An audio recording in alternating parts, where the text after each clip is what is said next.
এবং হরিয়ানা, তিনটে স্টেটের ভেতরে এই বৃন্দাবন ধাম অবস্থান করছেন। তো ভগবান শ্রীকৃষ্ণ এই 84 ক্রোশের ভেতরে বহু বহু বহু লীলা তিনি করেছেন। তো ভগবান শ্রীকৃষ্ণ সর্বশক্তিমান, তিনি এরকম বৃন্দাবন ধামটা হচ্ছে পদ্ম ফুলের পাপড়ির মতো, বুঝতে গেল? যখন ইচ্ছা করেছেন প্রসারিত করেছেন, যখন ইচ্ছা করেছেন আবার গুটিয়ে নিয়েছেন। এইভাবে তিনি লীলা করেছেন। তো কৃষ্ণ প্রভু ওখানে বললেন যে ব্রাহ্মণরা যজ্ঞ করছেন, সেই স্থানটা খুঁজে পাওয়া যায় না। তো শাস্ত্রে ভজনে বর্ণনা করছেন, জয় দ্বিজ পত্নী জয় নাগ কন্যাগণ, ভক্তিতে যাহারা পাইল গোবিন্দ চরণ। জয় দ্বিজ পত্নী জয়। তো দ্বিজ পত্নী স্বাভাবিকভাবে মায়েদের, মহিলাদের একটু কি সাধন ভজনের দিকে কম আছে। কেন? অত কঠোরতা বনে জঙ্গলে গিয়ে করতে পারে না, বা কিছু বাড়িতে থেকেই ভজন সাধন করতে পারে, এবং মহিলারা যাগ যজ্ঞ আদি করতে পারে না। তো তার জন্য একদিকে কম জড়ি আছে, কিন্তু অন্যদিকে জড়ি আছে কি? ভক্তিতে। বুঝে গেল? তো ওখানে যে ব্রাহ্মণেরা পাশে, এখানে ভগবান শ্রীকৃষ্ণ বলরাম সকলে গোচরণে এসেছিল, খিদা লেগেছিল। তো যখন সেখানে পাঠালেন খাবার আনতে, তারা তো ব্রাহ্মণের তো দিল না, কথাই শুনলো না। তখন কৃষ্ণকে এসে আবার বলে দিল না। তখন বলে যাও পত্নীদের কাছে যাও। ব্রাহ্মণ যজ্ঞ করছে, তাদের পত্নীদের কাছে যাও। তো তখন পত্নীদের কাছে গেলেন, গিয়ে বললেন আপনারা বড় ভাগ্যবতী, ভগবান শ্রীকৃষ্ণ বলরাম সখা সকালে এসেছে এখানে গোচরণে। তো ভগবান কৃষ্ণ বলরামের খিদা লেগেছে, আপনাদের কাছে কিছু খাবার পাঠিয়েছে। তো তারা এত খুশি হলো যে আমরা বৃন্দাবনেই থাকি, কিন্তু বৃন্দাবনে থেকে কৃষ্ণ বলরামের দর্শন আমরা পাইনি। তো কৃষ্ণ বলরাম এত কাছে এসেছে, তো কোথায় আছে? বলছে নিকটবর্তী বনেই আছে, যে তোমাদের সঙ্গে আমরা যাব।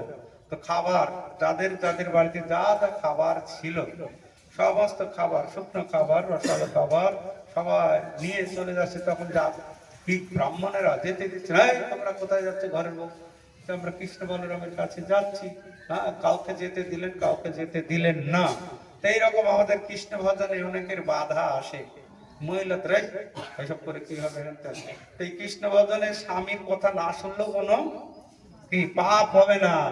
বুঝা যাচ্ছে? স্বামী শ্বশুর শাশুড়ি করতে দিচ্ছে না, তাদের কথা না শুনেও করা উচিত। এই ব্রাহ্মণ পত্নীরা কি করলেন? তাদের স্বামীদের কথা শুনলেন না, কৃষ্ণ বলরামের করে চলে আসেন। আবার কয়েকজন তাদের স্ত্রীদের ঘরে নিয়ে চলে গেলেন, জোর জবরদস্তি গিয়ে ঘরে শিকল দিয়ে দিলেন, ঢুকিয়ে দিয়ে আসতে বলে। তো তারা অনেক কান্না করতে লাগলেন, হাই হাই আমার কৃষ্ণ দর্শন হলো না, হে কৃষ্ণ তুমি কত করুণাময়, তুমি যদি কৃপা করো তাহলে সকলেই সম্ভব। তো তখন তারা সেখানে কি হলো না, সূক্ষ্ম দেহে, দেহটা মানে পড়ে রইল, সূক্ষ্ম দেহে সকলের আগেই কৃষ্ণ বলরামের কাছে এসে দেখছেন কৃষ্ণ বলরামদের সেবা দিচ্ছে, খাওয়াচ্ছে। তো তারা তখন দেখতে আশ্চর্য হয়ে গেল। তো ভগবান শ্রীকৃষ্ণের এত করুণা, এইভাবে তো ভগবান শ্রীকৃষ্ণ করুণা করেছেন সকলকে। তো আরো কথা আমি বলতাম, ওইখানকার লীলা আমাদের বাংলাতেও আছে। তো সেই ব্রাহ্মণেরা তখন দেখলেন, যখন ফিরে আসলেন, তাদের হাসি মুখ উজ্জ্বল, প্রফুল্ল বদন দেখে, তোমরা এত হাসি মুখ, এত প্রফুল্ল বদন, এত দেখতে সুন্দর, বলতে আমরা কৃষ্ণকে দর্শন করে আসলাম, তো তাই আমরা হাসি খুশি। তো কৃষ্ণকে দর্শন করলে তো হাসি খুশি তো স্বাভাবিক হবেই, তো আমাদেরও হাসি খুশি থাকতে হবে নাকি?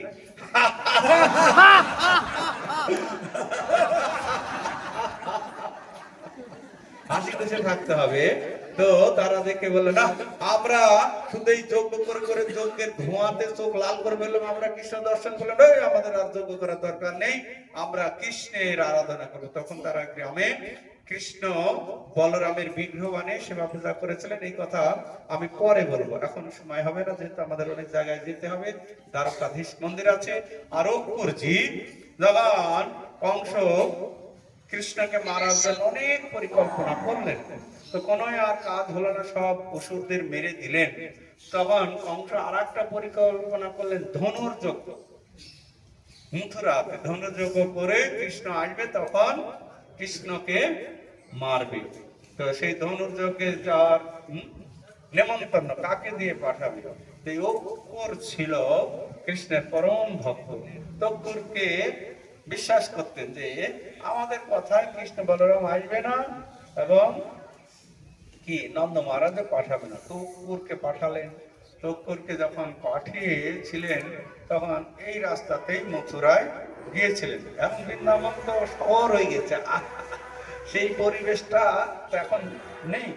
তো যাই হোক, ওর পর গিয়ে সেই বৃন্দাবনে মা যশোদা, নন্দ মহারাজ, গোপবাসী সকলকে বলার পরে খুব সুন্দর কাহিনী। অঙ্কুর যখন রথে করে এসেছিল, তো রথ দেখতেই সমস্ত ব্রজবাসীরা বৃন্দাবনে, এই এত সুন্দর রথ, স্বর্ণ রথ, তো তারা চিন্তা করলেন কে রথ পাঠিয়েছে। তো তখন সবাই বলল কৃষ্ণকে নিয়ে যেতে এসেছে। তো সেই গোপীরা সেই তখন থেকেই বুকের ভিতরে কি না বিরহ অনুভব করছে, কৃষ্ণকে নিয়ে যাবে, আমরা কাকে নিয়ে থাকবো। তো তোর যখন কৃষ্ণকে নিয়ে যাচ্ছিলেন, সমস্ত গোপীরা রাস্তায় তো শুয়ে পড়লো, আমাদের বুকের উপর দিয়ে গায়ের উপর দিয়ে রথ চালিয়ে নিয়ে যায়। তখন কৃষ্ণ তাদেরকে অনেক বুঝিয়ে শান্ত করে আমি যাবো, আবার ফিরে আসবো, এই আশ্বাস দিয়েছিলেন। সেই আশ্বাসেই ব্রজ গোপিকারা এখনো পর্যন্ত বেঁচে আছে। তো অক্কুর যখন এইভাবে মথুরায় গেলেন, কৃষ্ণ বলরাম সঙ্গে নিয়ে এই রাস্তায় যাচ্ছিলেন, তো যেতে এখানে যমুনা অক্কুর ঘাট আছে। তো সেই অক্কুর মনে করলেন যাক বেলা হয়েছে, একটু স্নান করে নি। তখন চিন্তা করছে অক্কুর যে আমি নিয়ে যাচ্ছি কৃষ্ণ বলরামকে, বালক দুটোকে এত সুন্দর দেখতে, আর এই কংস এত দুরাচারী, এদেরকে হত্যা করবে, হায় হায়, আমি কি করে এদেরকে রক্ষা করব? নন্দ মহারাজকে বলে আসলাম সব দায়িত্ব আমার, কিন্তু এই বালক দুটোকে কিভাবে রক্ষা করবো? আর কংস হচ্ছে দুরাচারী রাজা, তার সঙ্গে তো শক্তিতেও পারবো না, কিভাবে এদেরকে রক্ষা করা যায়, এই চিন্তা করছে। তো কৃষ্ণ তো বুঝে ফেলেছে খুব চিন্তা হচ্ছে আমাদেরকে নিয়ে, চিন্তা হচ্ছে না।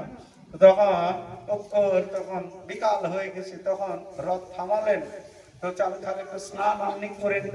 তখন যমুনায় আর নামলেন, নেমে ডুব দিয়েছে, ডুব দিয়ে দেখছে ওখানে কৃষ্ণ বলরাম জলের ভিতরে। এইখানে কৃষ্ণ বলরাম আবার উঠছে, দেখছে না তো রথের উপরেই বসে আছে। হ্যাঁ, এখানে কৃষ্ণ বলরাম আবার রথের বসে আছে, আবার ডুব দিয়েছে, দেখছে ওখানে বসে আছে। তারপরে জলের নিচে দুই ভাই বলছে অঙ্কুরজি কি তোমার ভয় হচ্ছে? দেখো আমি কে। তো অনেক কথা হলো, হওয়ার পরে আবার যখন ডাঙ্গায় উঠেছে তখন অঙ্কুরজি কি কৃষ্ণ বলরাম বলছে কি কি দেখলে জলের নিচে? তখন হচ্ছে যা দেখেছে আমার আর তোমাদের নিয়ে চিন্তা, আমি চিন্তা করছিলাম তোমাদের রক্ষা করার, তো এখন দেখছি তোমরাই আমাকে রক্ষা করবে। তোমাদের বিনাশের চিন্তা করছিলাম যে কিভাবে তোমাদের রক্ষা করব। তো আমি বুঝতে পেরেছি এই যে বলরাম হচ্ছে অনন্ত শেষ, সেই জলের ভিতরে দেখছে অনন্ত শেষ, তার গদির উপরে চারিদিকে গোল করে ভেট দিয়েছে, আর ভগবান বিষ্ণু তার উপরে বসে আছে। তো আমার চিন্তা দূর হয়ে গেল, তোমাদের আর কে মারবে? তোমরাই সারা জগৎ রক্ষা করছো, তো আমি এখন নিশ্চিন্ত, এখন চলো মথুরায়। তো তখন এই মথুরায় নিয়ে গিয়েছিলেন। তা আমরা এখন মথুরায় যাত্রা শুরু করব। তো ওখানে প্রচুর ভিড় হয়, মথুরা দর্শন করব এবং কৃষ্ণ জন্মস্থান। তো যাদের কাছে মোবাইল এবং ইলেকট্রনিক জিনিস আছে গাড়িতেই রেখে যাবে, তো না হলে ওখানে চেকিং আছে, সেখানে ঢুকতে দেবে না। তো সেইভাবে আমরা কি বলছি,